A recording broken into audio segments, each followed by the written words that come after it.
ఒక్కసారి ఊహించుకోండి, ఒక రైతు సంవత్సర జీతం కేవలం 3 రూపాయలు అని చెబితే మీరు నమ్ముతారా? ఇది కల్పిత కథ కాదు, రైతు నిజ జీవిత వ్యధ. మన దేశాన్ని కాపాడేది ఇద్దరు వ్యక్తులు, ఒకరు జవాన్, ఇంకొకరు రైతు. జవాన్లు దేశాన్ని ఉగ్రవాదుల నుండి కాపాడుతుంటే రైతులు దేశాన్ని ఆకలి నుండి కాపాడుతున్నారు. కోట్ల సంపదున్నా సరే పండించేవాడు లేకపోతే తినడానికి తిండే లేదు. ఎన్నో దేశాలు అలా ఆకలి కేకలతో ఇప్పటికీ అలమటిస్తూనే ఉన్నాయి. అందుకే జై జవాన్ జై కిసాన్ అంటారు. వీడియో స్టార్ట్ చేసే ముందు చిన్న రిక్వెస్ట్, ఈ వీడియోను చివరి వరకు స్కిప్ చేయకుండా చూడండి. రైతులపై మీకు గౌరవం ఉంటే జై కిసాన్ అని ఇప్పుడే కామెంట్ చేయండి. మరి ఇక వీడియో స్టార్ట్ చేసేద్దాం. ఒక రైతు జీవితాంతం ఎండా వాన అని తేడా లేకుండా పొలంలో తన కష్టాన్ని చెమటగా మార్చి కష్టపడుతూనే ఉంటాడు. మరి అలాంటి రైతుకి మనం ఎంత వాల్యూ ఇవ్వాలి? కానీ ఆ ఊరిలో మాత్రం అలా జరగలేదు. ఒక రోజు ఒక గవర్నమెంట్ ఆఫీసర్ రైతు దగ్గరకు వెళ్లి, మీ సంవత్సర ఆదాయం కేవలం 3 రూపాయలు అని చెబితే అది జస్ట్ ఎర్రర్ అని తీసిపారేయగలమా? ఎందుకంటే అది రైతుని అవమానించినట్టు కాదా? అసలు ఏంటి నోటికొచ్చినట్టు చెప్పేస్తుంది అనుకుంటున్నారా? ఈ వీడియో చివరి వరకు చూస్తే మీకే అర్థమవుతుంది. ఇది కథ కాదు, ఇది ఒక సాధారణ రైతు నిజ జీవితంలో జరిగిన సంఘటన. మధ్యప్రదేశ్ లోని ఓ గ్రామంలో రఘునాథ శర్మ అనే ఒక రైతు తనకి ఉన్న చిన్న పొలంలో పొద్దున నుండి సాయంత్రం వరకు కష్టపడి పంటలు పండిస్తూ జీవనం సాగించే చిన్న రైతు శర్మ. ఎంత కష్టపడి పనిచేసినా సరే తన కుటుంబానికి 3 పూటలా తిండి పెట్టలేకపోయేవాడు. అందుకే కనీసం గవర్నమెంట్ నుండి వచ్చే సపోర్ట్ అయినా తీసుకోవాలని నిర్ణయించుకున్నాడు. ప్రభుత్వ పథకాలు అందాలంటే ఖచ్చితంగా ఇన్కమ్ సర్టిఫికేట్ ఉండాలి.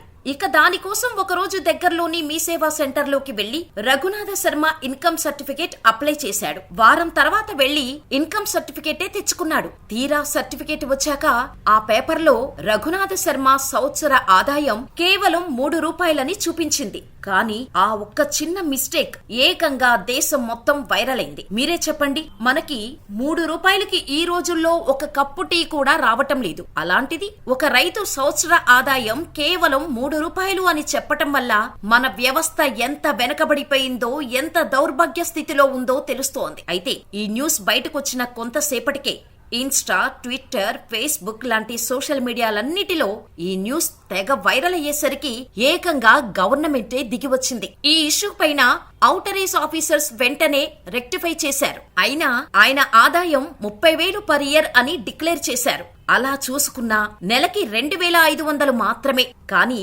ఇక్కడ ట్విస్ట్ ఏంటంటే ఈ ఇన్సిడెంట్ వల్ల దేశం మొత్తం రైతు ఆదాయం గురించి ఆలోచించేలా చేసింది. ఒక రికార్డులోని చిన్న పొరపాటు ఒక వ్యవసాయ కుటుంబ జీవితాన్ని ప్రపంచానికి ఎలా చూపించగలదో అర్థమైంది. ఒక వైరల్ స్టోరీ ఎలా రియల్ ప్రాబ్లమ్స్ పై ఫోకస్ తీసుకురావచ్చో ఇది ఎగ్జాంపుల్ గా మారింది. అయితే ఈ ఇష్యూ తర్వాత అందరూ రఘునాథ శర్మని ఇంటర్వ్యూలు కూడా చేశారు. అప్పుడు ఆయన ఒకే మాట చెప్పారు, నాకు సంవత్సర ఆదాయం 3 రూపాయలు అని రాశారు. ఇది చిన్న పొరపాటు అని మీరు అనుకోవచ్చు, కానీ నేను దేశం కోసం పనిచేస్తున్నాను, మరి నాకిస్తున్న విలువ ఇదేనా అని ప్రశ్నించారు. ఆ ఒక్క మాట అందరినీ ఆలోచించేలా చేసింది. ఎందుకంటే రైతుల ఆత్మవిశ్వాసమే మన దేశాన్ని ముందుకు నడిపిస్తోంది. ఆయన నెల ఆదాయంతో ఒక ఫ్యామిలీ ఎలా సర్వైవ్ అవుతుంది?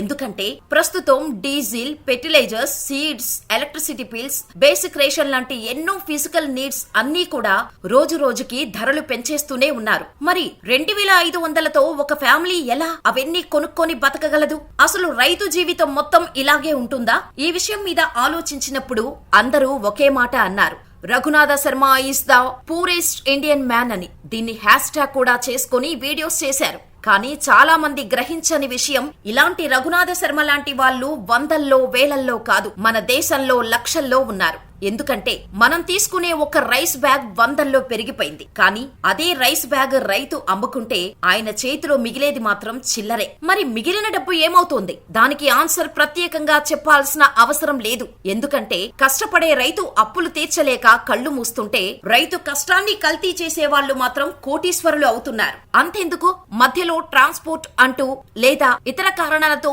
మీడియేటర్స్ దాని రేటు పెంచేస్తున్నారు. ఇదంతా అందరికీ తెలుసు కానీ ఎవ్వరికీ దాని గురించి పెద్దగా అవసరం లేదు. మన తిండి మన చేతికొస్తుంది, కడుపు నిండుతుంది, అది చాలు అనుకుంటున్నారు. కానీ ఒక్క విషయం చెప్పాలి, సోషల్ మీడియాలో చేసే చిన్న వీడియోకి కూర్చున్న దగ్గరే 30,000 సంపాదిస్తున్నారు. మరి మన కోసం పొలాల్లో కష్టపడుతున్న రఘునాథ శర్మ లాంటి రైతులు సంవత్సర ఆదాయమే 30,000 అంటే మన దేశం ఎంతగా వెనకబడిందో ఇక్కడే అర్థమైపోతోంది. ఈ రోజుల్లో రైతుకు వాల్యూ లేకుండా పోతోంది. వాళ్లను లేదా వాళ్ళ ప్రాబ్లమ్స్ ని మనం సీరియస్ గా చూసిన రోజే మన దేశంలో ఆర్థిక బాధలు పూర్తిగా తొలగిపోతాయి. ప్రతిరోజు పేపర్లో చూస్తూనే ఉంటాం రైతుల మరణ వార్తలు. అవెందుకు జరుగుతున్నాయంటే వాళ్ళని ఆర్థికంగా నిలబెట్టలేకపోతున్నాము.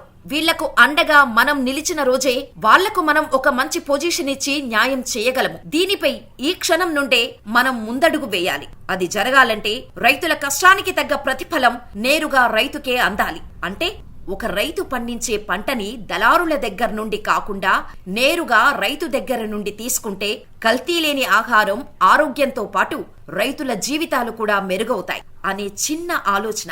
మరి మీ అభిప్రాయం ఏంటో మాకు కామెంట్ చేయండి. ఇదంతా ఒక రైతు జీవితం, అతని చెమట, అతని ఆశల కథ. ఈ వీడియో ఖచ్చితంగా ఇంకో నలుగురికి చేరాలి అనుకుంటే మర్చిపోకుండా వీడియోని లైక్ చేసి షేర్ చేయండి. ఇలాంటి మరిన్ని వీడియోల కోసం మా ఛానల్ ని సబ్స్క్రైబ్ చేసుకుని పక్కనే ఉన్న గంట సింబల్ యాక్టివేట్ చేసుకుంటే మీకు రెగ్యులర్ నోటిఫికేషన్ వస్తూ ఉంటాయి. చివరికి ఒక్క మాట, రైతు వృద్ధి చెందితేనే దేశం వృద్ధి చెందుతుంది. కాబట్టి రైతుకు కృతజ్ఞత చెప్పే రోజు నేడు మొదలెట్టండి. జై కిసాన్, జై జవాన్.